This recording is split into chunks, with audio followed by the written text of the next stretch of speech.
नमस्कार। एक बार फिर से आप सभी का बहुत बहुत स्वागत है परीक्षा वर्ल्ड के इस यूट्यूब चैनल में। दोस्तों, उत्तर प्रदेश लेखपाल भर्ती परीक्षा के लिए फिजिक्स यानी कि भौतिक विज्ञान की हम जो टॉपिक वाइज एमसीक्यूज की सीरीज शुरू किए थे, उसमें आज हम पढ़ने वाले हैं नाभिकी भौतिकी से रिलेटेड जितने भी इंपॉर्टेंट एमसीक्यूज बन सकते हैं, जितने भी प्रश्न उत्तर बन सकते हैं उनको। दोस्तों, फिजिक्स का ये हमारा नवा वीडियो है। लगभग आधा ज़्यादा जो टॉपिक है इंपॉर्टेंट हमने समाप्त कर दिया है। लगभग 2 से 3 टॉपिक अभी आपके बचे होंगे भौतिक विज्ञान के। 2-3 टॉपिक के बाद आपका जो पूरा सिलेबस है भौतिक विज्ञान का वो कंप्लीट हो जाएगा। तो चलिए आज के सेशन को शुरू करते हैं और देख लेते हैं कि आज का हमारा जो यह टॉपिक है नाभिकी भौतिकी का, इस टॉपिक से जुड़े हुए कौन कौन से इंपॉर्टेंट प्रश्न जिनको इस वीडियो में जगह दी गई है उनको देख लेते हैं। तो पहला प्रश्न आपके स्क्रीन पर है, काफ़ी इंपॉर्टेंट प्रश्न है।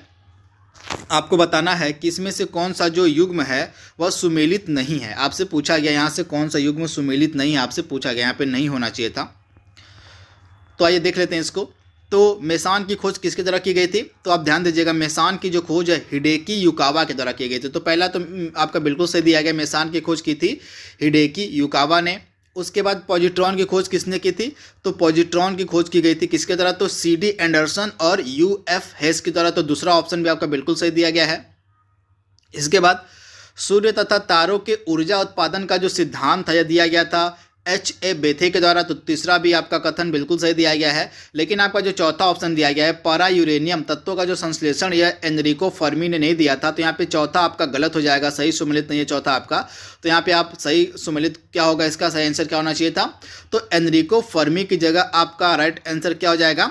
GT सीबोर्ग हो जाएगा। क्या हो जाएगा? तो GT सीबोर्ग नामक व्यक्ति ने, GT सीबोर्ग नामक व्यक्ति ने जो है इसका मतलब पारा यूरेनियम तत्वों का संश्लेषण का जो सिद्धांत है दिया गया था किसके द्वारा?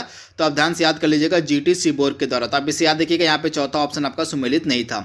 अगला प्रश्न यहाँ पे हमारा है, और निम्नलिखित विकिरणों के प्रकारों में से किसमें सर्वाधिक ऊर्जा होगी आपको बताना है। मेनली ये सभी जो आपकी किरण है सभी आपकी ये सभी क्या है?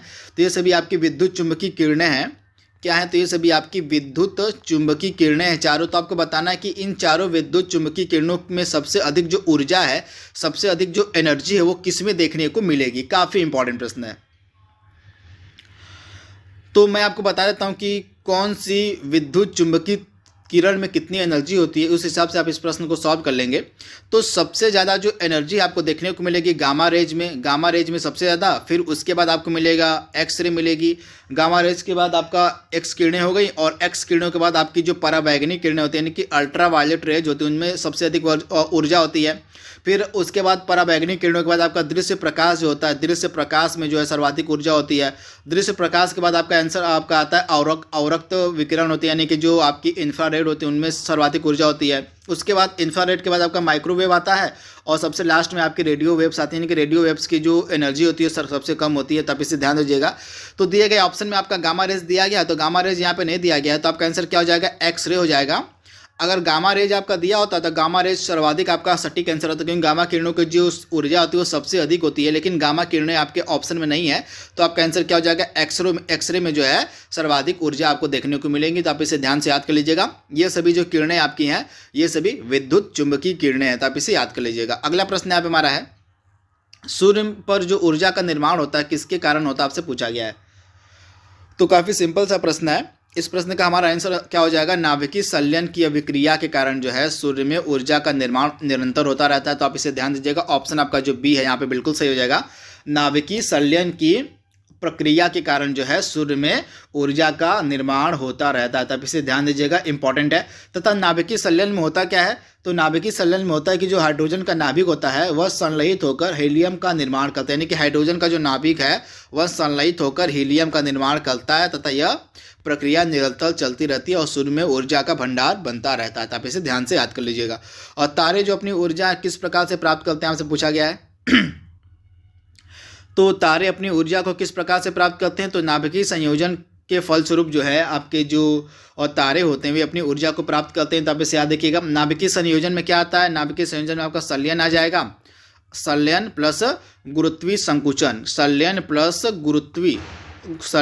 गुरुत्वीय संकुचन, इन दो प्रक्रियाओं के तहत जो है तारे जो है अपनी ऊर्जा का निर्माण करते हैं, अपनी ऊर्जा को प्राप्त करते हैं। तो आप इसे ध्यान से याद कर लीजिएगा, इंपॉर्टेंट है। अगला प्रश्न यहाँ पे हमारा है, और सितारों में अक्षय ऊर्जा का स्रोत क्या है आपसे पूछा गया है। तो सितारों में अक्षय ऊर्जा का स्रोत क्या है? तो मैंने आपको अभी बताया नाभिकीय संलयन होता है। नाभिकीय संलयन प्रक्रिया में क्या होता है? तो आपको पता होना चाहिए कि जो नाभिकीय संलयन प्रक्रिया होती है वो उसमें हाइड्रोजन जो होते हैं आपके हीलियम में परिवर्तित हो जाते हैं, तथा आप इसे ध्यान से याद कर लीजिएगा। ऑप्शन ए यहाँ पे आपका बिल्कुल सही हो जाएगा। हाइड्रोजन का हीलियम में परिवर्तन सितारों में अक्षय ऊर्जा का स्रोत का कारण है। तो ऑप्शन आपका ए जो है बिल्कुल सही हो जाएगा। अगला प्रश्न आप हमारा है, एक कृत्रिम उपग्रह में विद्युत ऊर्जा का स्रोत क्या होता है? आपसे पूछा गया है। तो एक जो आपका कृत्रिम उपग्रह होता है उसमें विद्युत ऊर्जा का स्रोत क्या होता है? तो उसमें जो सौर सेलें होती हैं वे विद्युत ऊर्जा के स्रोत होती हैं। तो आप इसे ध्यान से याद कर लीजिएगा। ऑप्शन आपका ए बिल्कुल सही है।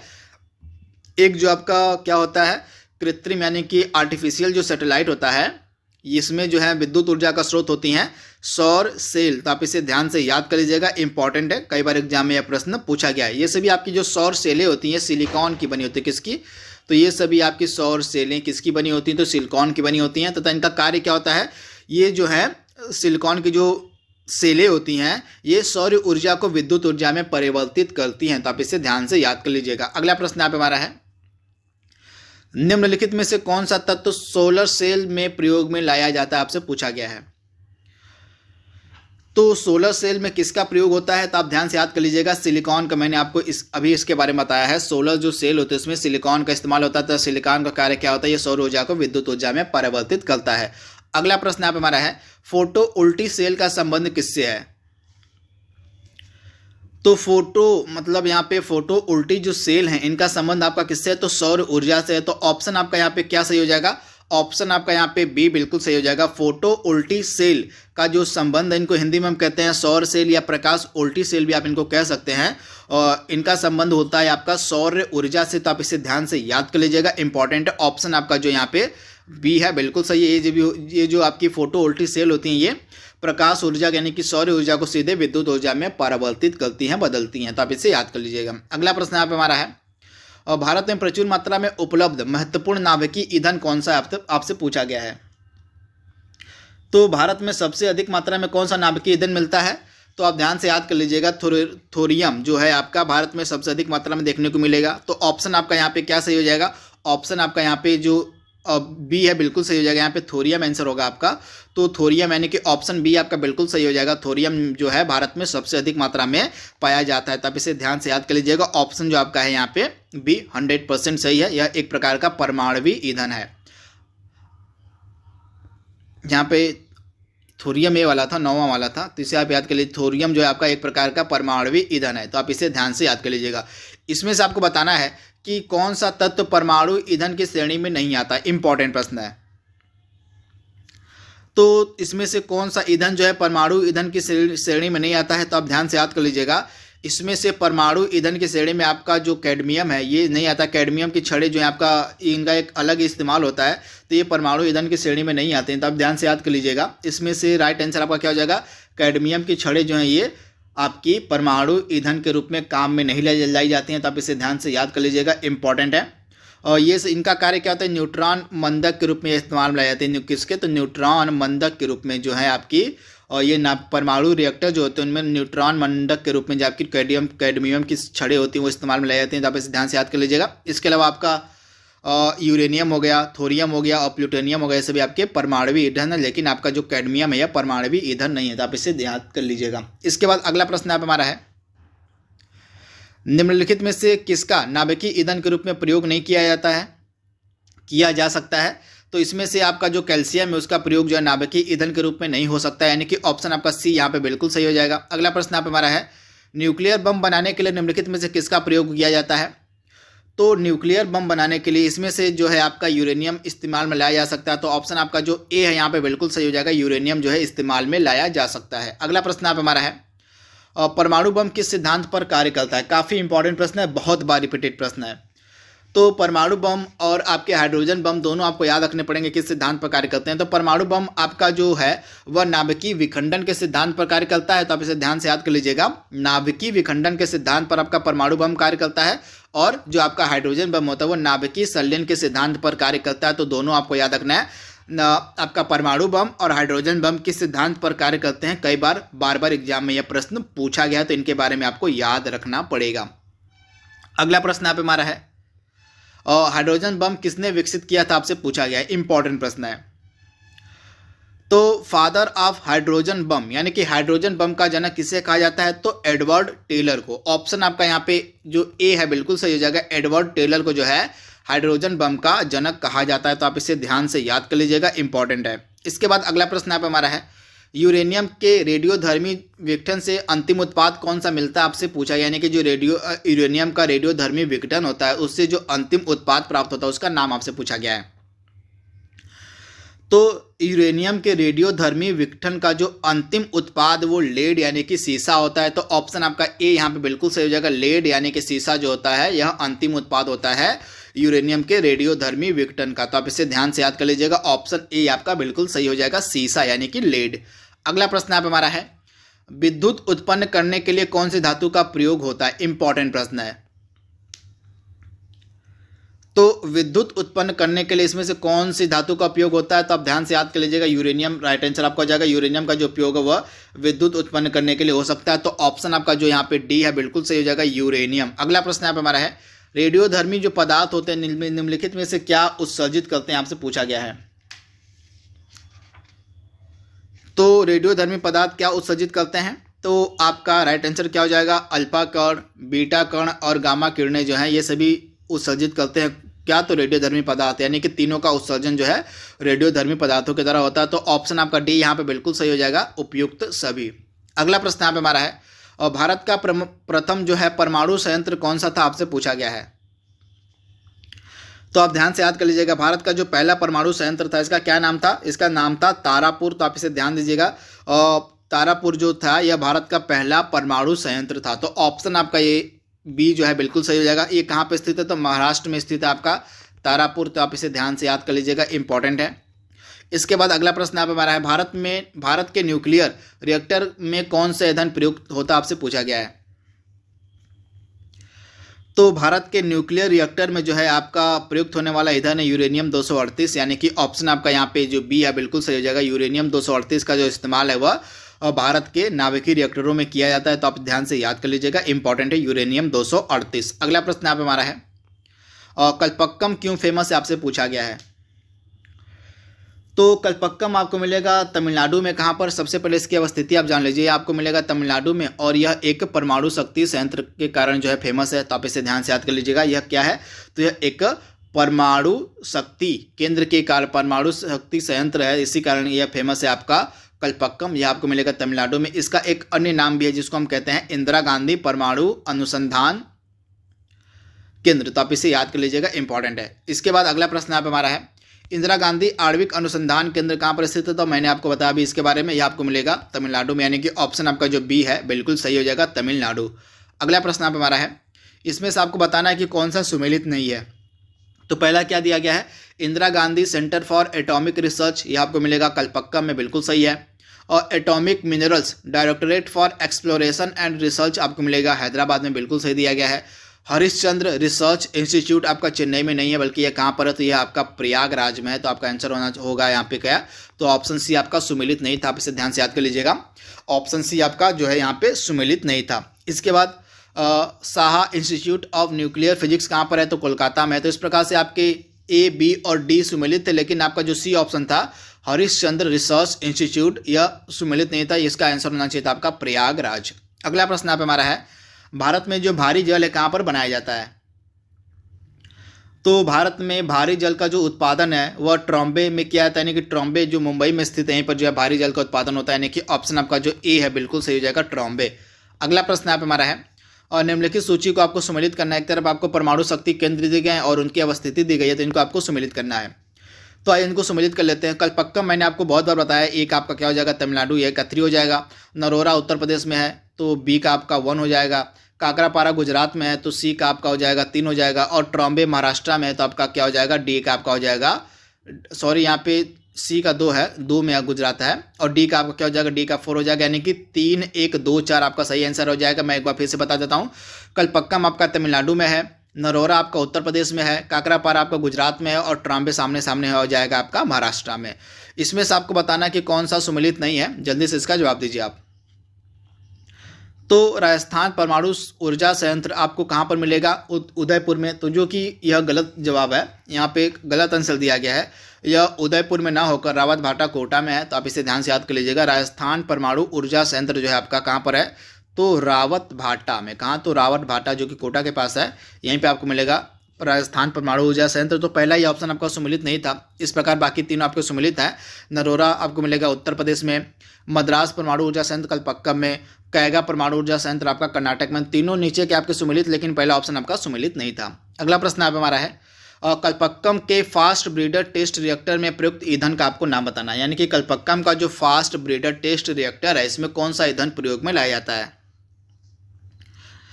तो इसमें कौन सा ईंधन प्रयोग में लाया जाता है? तो इसमें जो है आपका प्लूटोनियम का इस्तेमाल होता है। यानी कि ऑप्शन आपका बी जो है बिल्कुल सही हो जाएगा। प्लूटोनियम का जो है इसमें इस्तेमाल होता है। अगला प्रश्न आप हमारा है, कलपक्कम के फास्ट ब्रीडर रिएक्टर में निम्नलिखित में से कौन सा शीतलक का प्रयोग होता है? तो कलपक्कम का जो फास्ट ब्रीडर रिएक्टर है, इसमें जो है शीतलक के रूप में सोडियम और मतलब कि आपकी जो द्रवित सोडियम होती है, यानी कि द्रवित आपकी जो सोडियम होती है उसका इस्तेमाल होता है। यानी कि ऑप्शन आपका जो सी है यहाँ पे बिल्कुल सही हो जाएगा। द्रवित सोडियम का जो इस्तेमाल है आपका कलपक्कम के फास्ट ब्रीडर रिएक्टर में होता है। तो आप ध्यान से याद कर लीजिएगा, इंपॉर्टेंट है, द्रवित सोडियम। ऑप्शन सी आपका बिल्कुल सही हो जाएगा। अगला प्रश्न आप हमारा है, एक नाभिकीय रिएक्टर में भारी जल का क्या कार्य होता है? इंपॉर्टेंट प्रश्न है। तो न्यूट्रॉन की गति को कम करना ये जो है एक नाभिकीय रिएक्टर में भारी जल का कार्य होता है। तो आप इसे याद कर लीजिएगा, एक भारी जल का कार्य क्या होता है? तो न्यूट्रॉन की गति को मंद करना। तो आप इसे याद कर लीजिएगा, इंपॉर्टेंट है। अब जो आधुनिक जो नाभिकीय रिएक्टर अब आप बन रहे हैं, उनमें जो है अब नॉर्मल जो आपका H2O यानी कि नॉर्मल जो पानी है, साधारण जो जल, उसके द्वारा भी जो है आपका मंदक का कार्य किया जा रहा है। तो इसे भी आप याद रखिएगा। यानी कि जो आधुनिक आपके यूरेनियम वाले रिएक्टर है, उनमें समान यानी कि हल्का जल का ही मंदक के रूप में इस्तेमाल किया जाने लगा। तो इसे भी आप याद कर लीजिएगा। इसके बाद अगला प्रश्न आप हमारा है, नाभिकीय संयंत्रों में ग्रेफाइट का उपयोग आपको बताना है क्या है? तो ग्रेफाइट का उपयोग क्या होता है? तो विमंदक के रूप में जो ग्रेफाइट का इस्तेमाल होता है। यानी कि ऑप्शन आपका जो यहाँ पे सी है बिल्कुल सही हो जाएगा।